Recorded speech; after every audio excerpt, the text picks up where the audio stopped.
Hey guys, what is up? Welcome back to the channel. We're going real casual today. We're back on my floor. Authors are acting wild again, and we have much to discuss. I had to do a chattier video this week no matter what because I'm going out of town this weekend and you guys are coming with me. Are you packed? Are you packed? We leave in like 2 days. I'm filming a video while I'm there, so I'm very excited for you guys to see that. But I had planned to talk about a certain subject today. And then this whole Sophie Lark drama went down. And the crazy thing is it actually kind of connects back to the subject I was gonna talk about today anyway. So we're gonna unpack the Sophie Lark drama, we're gonna unpack my thoughts on it, and then we're gonna dive a little bit into a conversation about unlikable main characters and what that actually looks like. When done well, I mean, do you see how crazy it is that that aligned? Like, I was planning on talking about unlikable main characters, and here we are. So, if you are not aware, let me catch you up on the drama. We're gonna break down everything that's happened and everything that's been said, and then I'm gonna give you guys my thoughts on it, so bear with me while I kind of like get through the recap. Sophie Lark is an author. She's predominantly been an indie author, but she's in the process of publishing her first traditionally published book.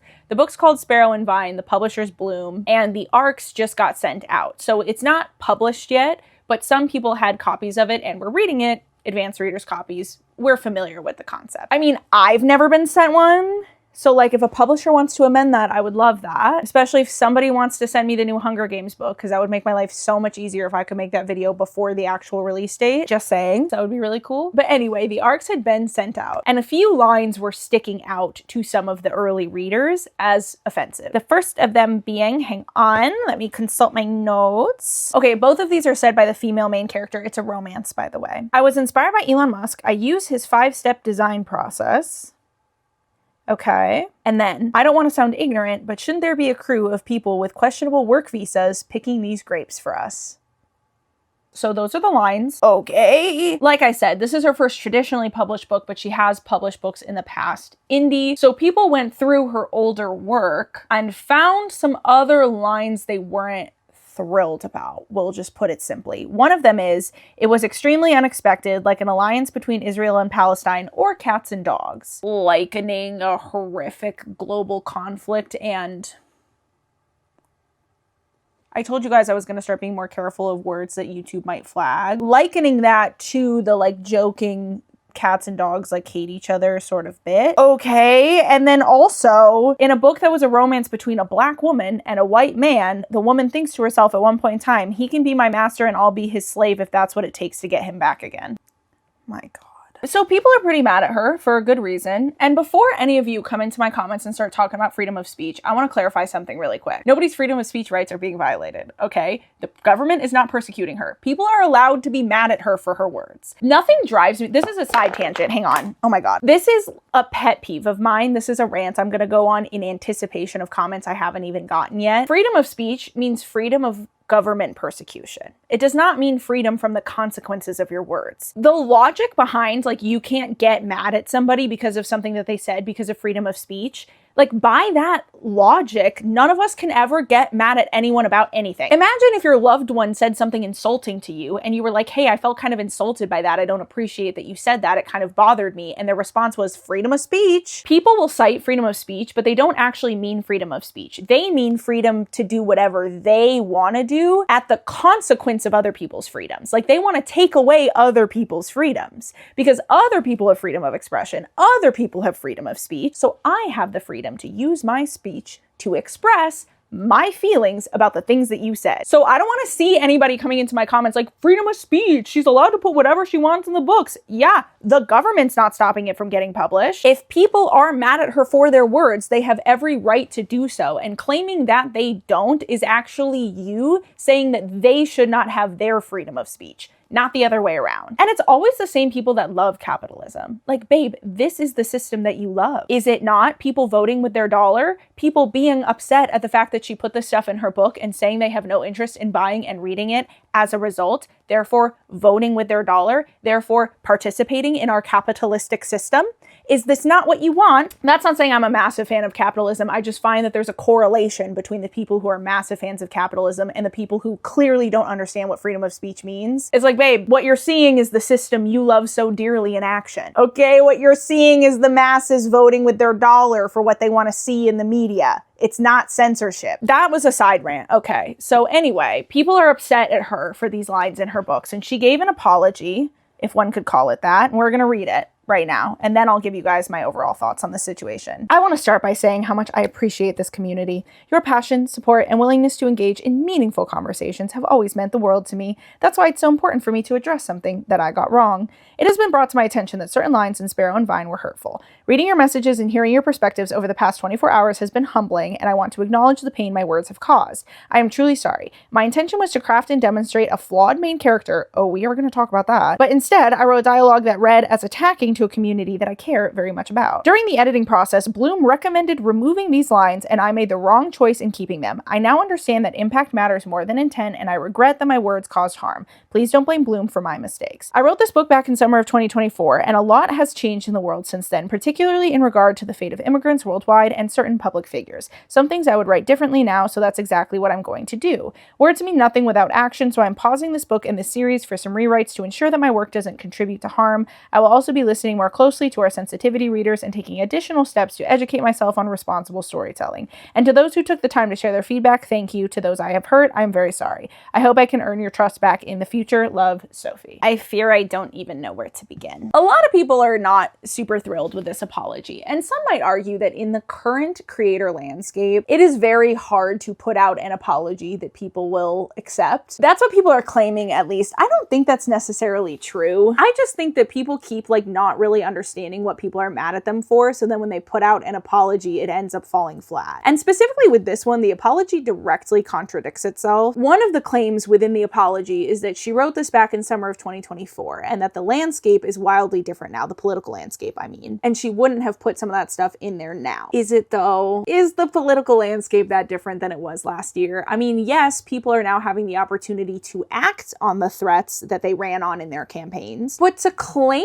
that immigration wasn't a topic of conversation in summer of 2024 is crazy. And I guess it's not that she's saying it wasn't a topic of conversation, she's just saying that like the landscape is different. But that's where I'm saying, like, to claim that the political landscape is so wildly different now that this would have been a fine thing to say if the book had been published in summer of 2024 and people are upset about it because of the way the world has changed. Girl, this would have been offensive in like 2020. This would have been offensive in 2018. This would have been offensive in 2010. I don't think people would have flagged it at the time, but it would have come back around in 2020 and people would have flagged it as offensive. The line implies that the main character sees herself as above manual labor and thinks that that labor should be done by undocumented immigrants. Would have been offensive at any point in time. I'm sorry, I'm just saying. I don't really think saying, well, I wrote it last summer is a defense in this situation. And then there's the complimenting Elon Musk. Now we did not understand in summer of 2024 the extent of the power that Elon Musk would be allowed if Donald Trump was elected, but we absolutely knew that he had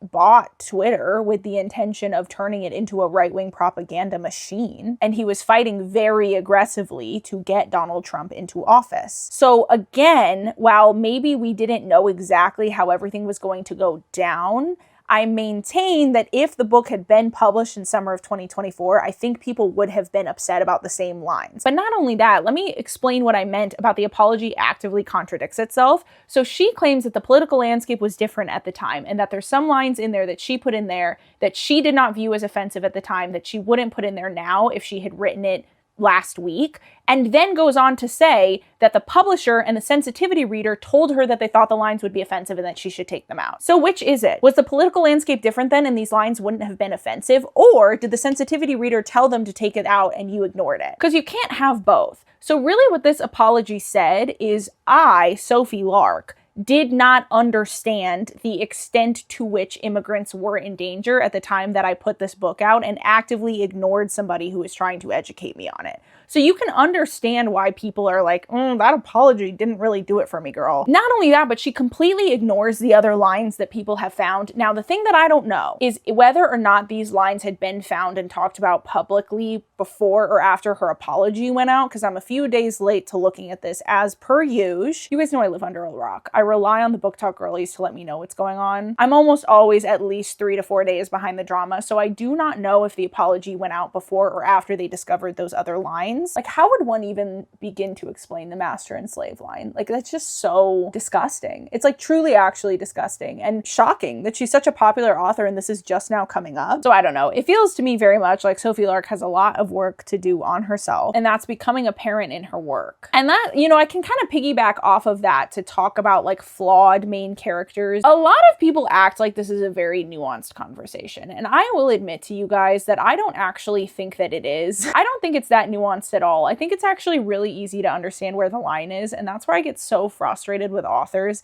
especially white authors. I should say entirely white authors. It's only white authors that ever say this, that talk about how like difficult it is now to like write a book that people don't get offended by. Because when you look at the lines that she included in her book, I feel like it's really, really obvious that they would have been offensive to anybody that is actually up to date on the causes we're fighting for. You know what I mean? So it's clear to me, like I said, that she just didn't understand this stuff. And I don't say that to defend her. I say it as a fact. She did not understand that these lines were going to be offensive. She has work to do on herself to understand these things, if she actually didn't believe they were offensive. Now, if she included them knowing they were going to be offensive and didn't care and thought it would never blow back on her and thought she could get these little digs into these populations she doesn't like, that's its whole own can of worms. She is at least claiming she was not aware of the fact that these lines were offensive. If that's the case, girl, you got a lot of work to do on yourself, because I feel like it's very, very obvious. But all of that to say, I said that I wanted to make a video today talking about unlikable main characters and trying to navigate that in books. And so it's just like so perfect actually that this whole thing went down, because I can kind of talk about why I think her claiming she like somewhat knew the lines were offensive, but like wanted to show her character was somewhat flawed and didn't think they'd be like too offensive or whatever went through her head. Why that's not really a valid claim, and why the defense of like, oh, well, we don't always need perfect characters in books and we can show characters doing not perfect things is also not really a defense in this situation. The first thing I want to talk about is framing. Literature is a very unique medium in that it is the only art form in which you can actually exist inside of another person's head. Even in like movies and TV shows, they can do their best to frame the narrative through a certain person's lens, but you are not actually inside of that actor's mind and you're not reading their internal monologue. When you are reading a book that's from a first-person perspective, you are often reading that character's internal monologue, and so their monologue is happening in your head as though it is your own internal monologue.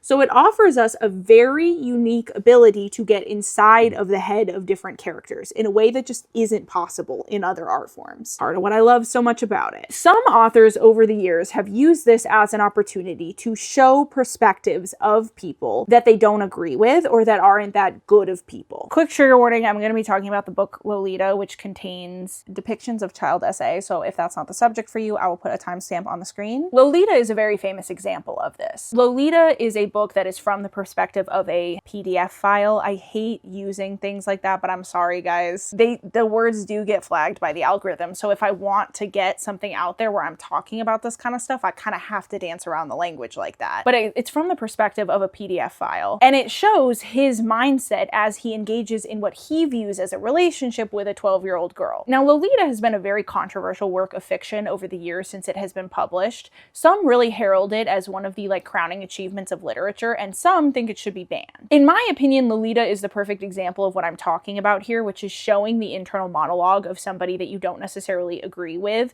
in order to get across a point about them. Now, it might seem crazy to us now that this needed to be done, but we have to remember the historical context of the time in which this book had been published. It is relatively recent in the grand scheme of history that we have started to view it as wrong for adults to be in relationships with teenagers. You look at the whole like Elvis Priscilla thing, that was a public relationship in which he was publicly dating a high schooler, and people thought it was fine. And that was in like the 50s. So when we look at the way that our culture is now and the way that we think of PDF files, it's easy for us to look back and say there was no reason to write this, so why did you? But at the time that it came out, there absolutely was reason to write it. And it was to show how deranged and disgusting people who do things like that are. Now, that doesn't mean you have to read it, okay? I will probably never read it because I cannot imagine that being good for me emotionally or mentally. But the purpose of Lolita is not to defend the actions of the main character or to accept them. And that's what I mean about framing. While we're in the main character's head and while we are reading their internal monologue, the framing of it and the intention of it is to show how deranged and disgusting this mindset is. I think especially when it comes to crimes against women, these sorts of books are really important because in my opinion, there are kind of three camps of men when it comes to talking about the dangers against women and protecting women in our society. There are the men who would harm women, and then there are the men who are with the cause. But there's this giant block in the middle, and it's the majority of men who themselves would never harm a woman, and they do find it to be disgusting, but they always interpret other men's actions through their own worldview, and that can lead to a lot of the victim blaming, not really standing up for victims. For example, men who don't take no for an answer. There's a lot of responses of, well, were you clear enough with your no? Because like I said, there's a lot of men in that middle camp who will see a situation like a guy not taking no for an answer and think to themselves, well, what if I was in a situation where I didn't realize that the woman was trying to tell me no, and then they accuse me of being a creep afterwards. And so it leads to this interrogation of the victim and saying, were you clear enough? Because in their mind, there's no logic in continuing to harass a woman after she has told you no. If she doesn't have interest in you, then move on to a woman that does. And this is where I'm saying it's so important to understand that the men who do these things, they don't think the same way you do. And that's something that you should be happy about. If you think that it's disgusting, like the things that they're doing, then you should be happy about the fact that they don't think the way you do. But that means you need to stop trying to filter their actions through your worldview and your lens. You need to understand that there are men out there who do not care at all about consent. Heads or tails. They only care about it to the extent that they don't want to get arrested, but as long as they can get the girl to verbally say yes so that they have that deniability, then they do not care if that yes was enthusiastic or if she actually wants to do anything with them. They just want the benefit of the doubt when it comes to the law that she said yes. So they will harass her and freak her out and scare her until they can get that out of her so that they get what they want. That is why they do it. There is no logic in it. You are correct. They should just move on to a woman that is interested in them, but they are creeps. And if you cannot conceptualize why they would do what they do, then stop putting that on women and blaming women. It's not their fault. Again, if you cannot conceptualize why somebody would do something like that, then you should be happy that you yourself are not a creep, and you should just understand that there are men out there that are not like you and they mean women harm. And that's where I'm saying works of fiction that show this are really valuable sometimes for people to consume. I have not actually myself read Catcher in the Rye. I've just heard that it does this a little bit. I want to read it myself. I just haven't gotten around to it yet. I've been reading a lot of books for the channel. But that's one example, but there are many others, specifically with this, that often get criticized, where the intention of the author writing it was to show misogyny in action inside of a man's head, and then they themselves kind of get blowback for having written a misogynistic character. That brings me all the way back around to what I was saying about framing. It depends on how it's framed and what message the author is trying to get across and whether or not they're successful at it. It will never cease to amaze me the amount of people who will finish consuming a piece of media, hate a character from it, and then assume that the creator wanted them to love that character and that they're just so intelligent that they actually figured out that character was a bad person, and then hate on the author or the filmmaker or the director or whoever for trying to frame this person as a good person. Consider the idea that if you walk away from a work of fiction and you hate a character, that maybe it was the intention of the creator that you did, and they did that on purpose. I'm not saying that's always true. I'm just saying it will never cease to amaze me the amount of people who do not consider that to be a possibility at all. And they just think if they're being presented a character, that means that the creator defends every single thing that character does. That being said, none of this applies to this situation with Sophie Lark. A, because of the framing. I have not myself read the book. Third book I've talked about in the video that I have not actually read, but in my defense with this one, it's not published. I can't read it. I don't have the arc. But some of the people who have read it say that nobody ever checks the main characters on these statements, and she never at any point shows any learning or growth or has a moment where she's maybe that thought I had about immigrants wasn't great. That never happens. So you can understand why readers would see that sort of line just thrown in there randomly in the middle of a romance and not immediately assume that it's the author making the character flawed, that it's instead them just like inserting their own political thoughts maybe into the narrative. Now again, Sophie has claimed that that's not what she was doing, but you make up your own mind, you know? But the other thing specifically about this situation is you also have to understand what genre you're writing.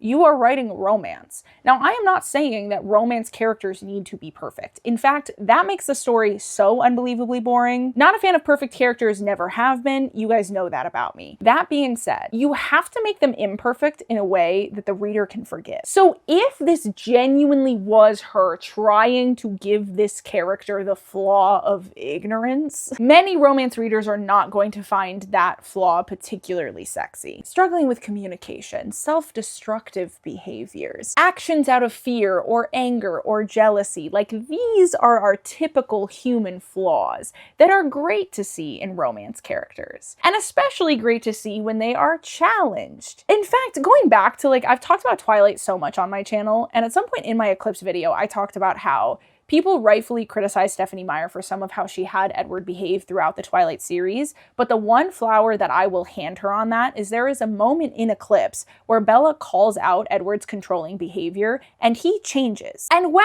it would be better if he just never did it in the first place, I can respect the fact that Stephenie Meyer herself incorporated into the narrative the fact that this behavior isn't okay and had Bella check him on it. And he actually showed change and growth, and they had a conversation afterwards in which he admitted that she was right and that he was just jealous and that Jacob wasn't actually a danger to her, and ends up being okay with her spending time with Jacob. If you're gonna make them flawed, then that has to be checked, that has to be challenged. In other genres, if you want to include a flaw of a character's being that they are ignorant in some way, fine, as long as it's framed in a way where the reader understands that that is negative and it's like for the sake of commentary on that sort of thought process. To just throw it in there at random and then never address it is kind of strange. On top of that, to do that within a romance where you're trying to make these attractive characters for the reader, it just doesn't work. So that's where I'm saying, even if that was actually what she was trying to do, and if her whole intention was to make the main character flawed, this was not the way to do it. Make her flawed in a much more humanizing way, in a way that the reader can understand and forgive. But ignorance is a hard thing to forgive. And again, that's implying that that's even what her intention was, when the lines from her past work imply that she herself maybe has some ingrained bias, if I were to word it in the kindest way I could. But those are my thoughts on the Sophie Lark situation. Those are my thoughts on unlikable main characters. I love you guys. I'm very excited for you guys to see what I'm working on. And I'll see you in the next one. Bye!